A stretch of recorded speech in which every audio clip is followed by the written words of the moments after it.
बिस्मिल्लाहिर्रहमानिर्रहीम। अस्सलाम वालेकुम स्टूडेंट्स। प्रीवियस लेक्चर में हम लोगों ने सेल के स्ट्रक्चर्स को स्टार्ट किया हुआ था। तो हम जनरलाइज सेल चूँकि पढ़ रहे थे तो हमने कहा था, हमने वो बाउंड्री सेल की डिस्कस की थी जो हर किस्म के सेल में होती है, प्लांट सेल में भी होती है, एनिमल सेल में भी। That was called cell membrane. अच्छा, हमने एक और बात डिसाइड की थी प्रीवियस लेक्चर में। हमने कहा था कि कुछ ऑप्शनल स्ट्रक्चर्स भी होते हैं जो प्लांट और एनिमल सेल में डिफरेंट होते हैं, थोड़ा सा डिफरेंस होता है। फॉर एग्जांपल, सेल मेम्ब्रेन के बाहर एक एक्स्ट्रा बाउंड्री प्रेजेंट होती है जिसको हम सेल वॉल कहते हैं। ये प्लांट सेल के हवाले से हम बात करते हैं, या बैक्टीरियल सेल के हवाले से, या फंगल सेल के हवाले से हम ये बात करते हैं। अच्छा, एनिमल सेल में सेल वॉल मौजूद नहीं होती है, ठीक है। सो आपकी स्क्रीन के ऊपर भी ये जो सेल वॉल का आर्टिकल हम आज शेयर करेंगे, डिस्कस करेंगे, आपकी स्क्रीन के ऊपर भी एक जो है वो लाइन आपको शो हो रही है। वो लाइन कौन सी है? The outermost boundary in most of the plant cell wall is cell wall, ठीक है। प्लांट सेल कहाँ से स्टार्ट होना है? प्लांट सेल ने स्टार्ट होना है सेल वॉल से, जब और फिर सेल वॉल के अंदर एक लाइनिंग, एक बाउंड्री आती है जिसको हम सेल मेम्ब्रेन कहते हैं, जो प्रीवियस लेक्चर में हमने डिस्कस कर लिया। तो outermost boundary plant cell की है cell wall, and second most boundary is cell membrane. जबकि एनिमल सेल स्टार्ट ही कहाँ से हो रहा है? एनिमल सेल स्टार्ट ही सेल मेम्ब्रेन से हो रहा है, बिकॉज एनिमल सेल में सेल वॉल मौजूद नहीं है, राइट।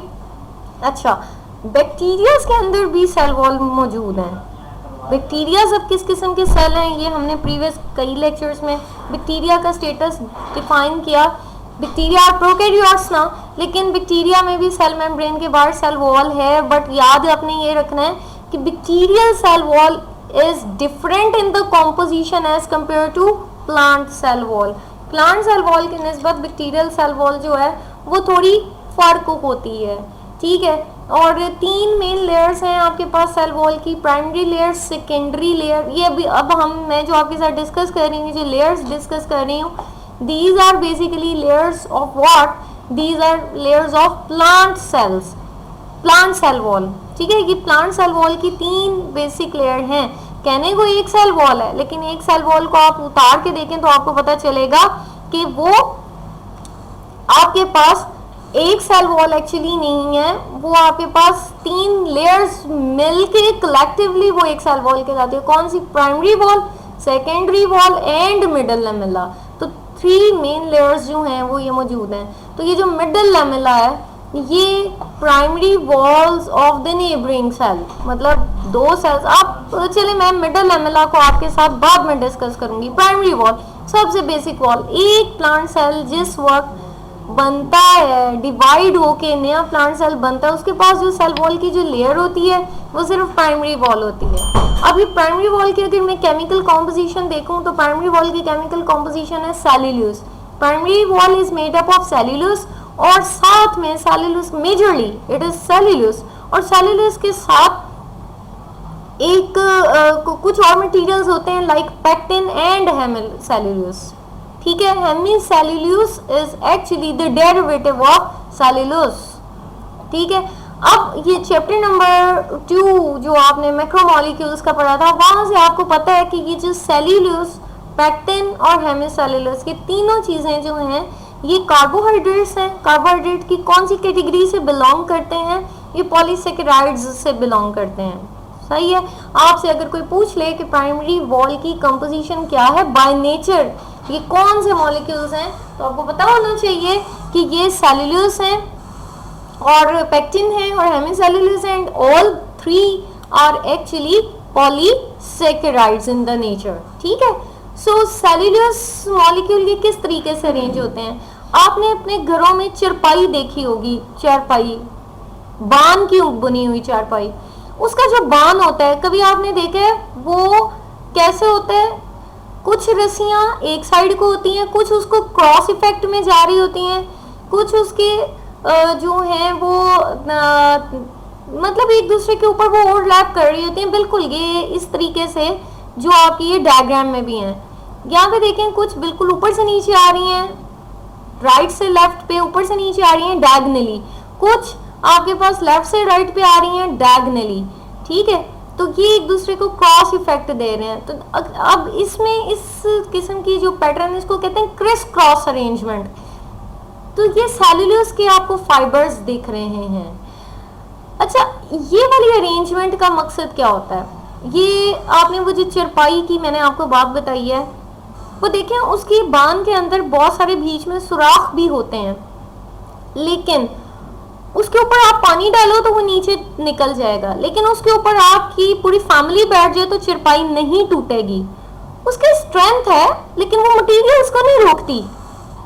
ठीक है, हवा को नहीं रोकती, पानी को नहीं रोकती, कोई छोटी चीज गिर जाए तो उसको अपने अंदर से गुजरने देते हैं वो चरपाई के बाद तो, लेकिन आपकी पूरी फैमिली बैठ जाए तो वो टूटती नहीं है। वो क्रिस क्रॉस अरेंजमेंट की वजह से उसकी स्ट्रेंथ है। ठीक है, इसी तरीके से सेलुलोज के जो फाइबर्स हैं, सेलुलोज पेक्टिन और सेलुलोज के जो फाइबर्स हैं वो क्रिस क्रॉस अरेंजमेंट में हैं।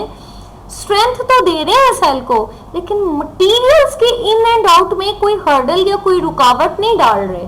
ये खूबसूरती है नेचर की। सही है। फिर उसके बाद आपके पास सेकेंडरी वॉल। अब होता क्या है, मैंने अभी आपके साथ एक चीज डिस्कस की, मैंने कहा जो प्राइमरी वॉल है वो उस वक्त से मौजूद है जिस वक्त सेल अभी ताजा ताजा डिवाइड होके आया है, नी नन्ना मुन्ना सेल है। अब सेल मैच्योर हो रहा है, बड़ा हो रहा है, तो उसको एक्सटर्नली प्लांट सेल को स्ट्रेंथ भी ज्यादा चाहिए।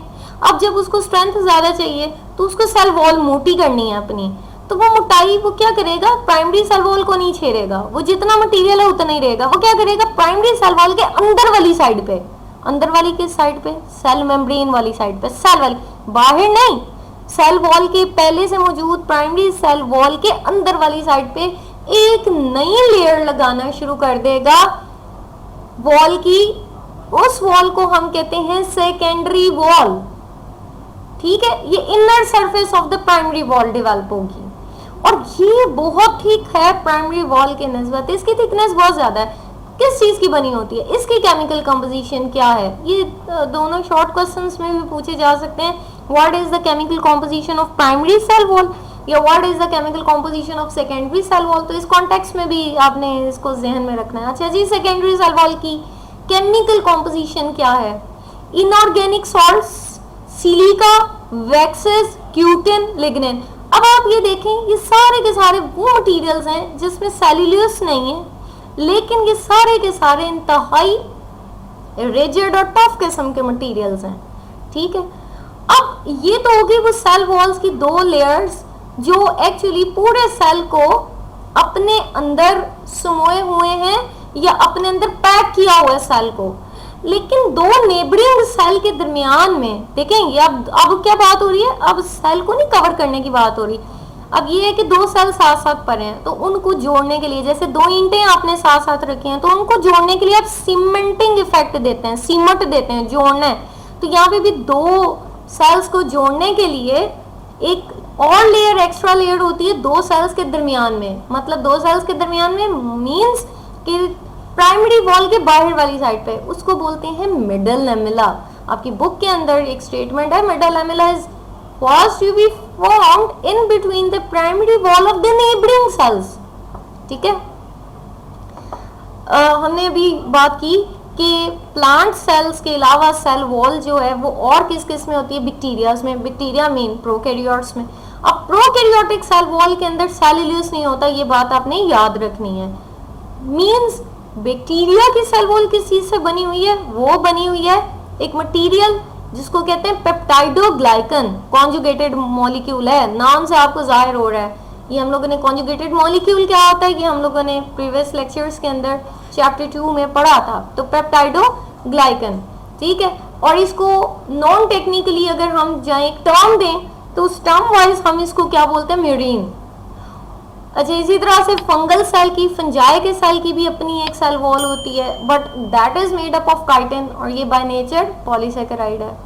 अब सेल वॉल की फंक्शन आप यहाँ पे हेडिंग बना लें, सेल वॉल के फंक्शन, ये बड़ा इंपॉर्टेंट है। सेल वॉल क्या करता है, इसका काम क्या होता है, सेल को एक डेफिनेट शेप प्रोवाइड करना, उसको एक रिजिडिटी मीन एक स्ट्रेंथ देना, ठीक है। लेकिन मैंने आपको पहले ही बता दिया है कि यहाँ पे मटेरियल्स की क्रिस क्रॉस अरेंजमेंट की वजह से ये सेल के अंदर या बाहर जो मटेरियल इन एंड आउट होते हैं, बाहर आते जाते रहते हैं, अंदर आते जाते रहते हैं, उनके अंदर कोई रुकावट नहीं बनती है सेल वॉल, क्योंकि बीच में इतनी स्पेसेस मौजूद होती हैं। तो this was the whole account about the cell wall. एक छोटा सा टॉपिक हमारे पास यहाँ पे मौजूद है, दैट इज कॉल्ड साइटोप्लाज्म। अब देखें, सबसे बड़ा अगर सेल वॉल है, अंदर सेल मेम्ब्रेन है, तो फिर सेल मेम्ब्रेन के अंदर क्या है, साइटोप्लाज्म। आपको याद होगा जब मैंने ये चैप्टर स्टार्ट करवाया था तो मैंने कहा था दुनिया में जो आप सबसे जो डेली बेसिस के ऊपर एक सेल देखते हैं सुबह को अपने नाश्ते में, जो आप मुर्गी का अंडा खाते हैं, दैट इज अ सेल। तो आपने अगर, आपको पता है उसका जो शेल या होल होता है, अगर वो उतार दें तो अंदर भी एक बारीक सा पेपर लाइक कवरिंग होती है, दैट इज सेल मेम्ब्रेन। उसके अंदर जो एग वाइट है, दैट इज साइटोप्लाज्म। और वो जो आप जर्दी जिसको कहते हैं, दैट इज न्यूक्लियस। तो हर सेल का बेसिक यही होता है।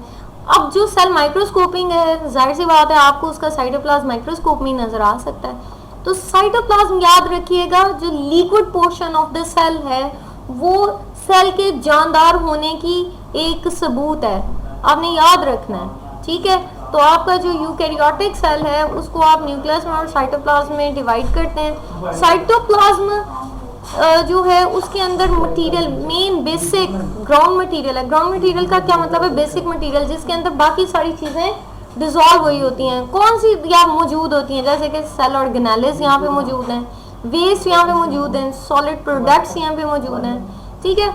तो जो सॉल्यूबल पार्ट साइटोप्लाज्म का है उसको कहते हैं साइटोसोल, राइट। आपने अब हम आ जाते हैं साइटोप्लाज्म पे, हम बात कर रहे हैं। अब अगर आपने कभी खुद ये काम किया हो एग के साथ, तो आप एग को बीट कर रहे हो तो आपको ये पता चलेगा एग वाइट में भी दो हिस्से हैं, एक बिल्कुल वाटरी मटेरियल और एक जेल लाइक मटेरियल, ठीक है। तो वो जो आपके पास 90% बहरहाल उसमें वाटर होता है, जो एक जेल लाइक मटेरियल है उसको हम जेली बोलते हैं, और जो वाटरी मटेरियल है दैट इज कॉल्ड सोल, ठीक है।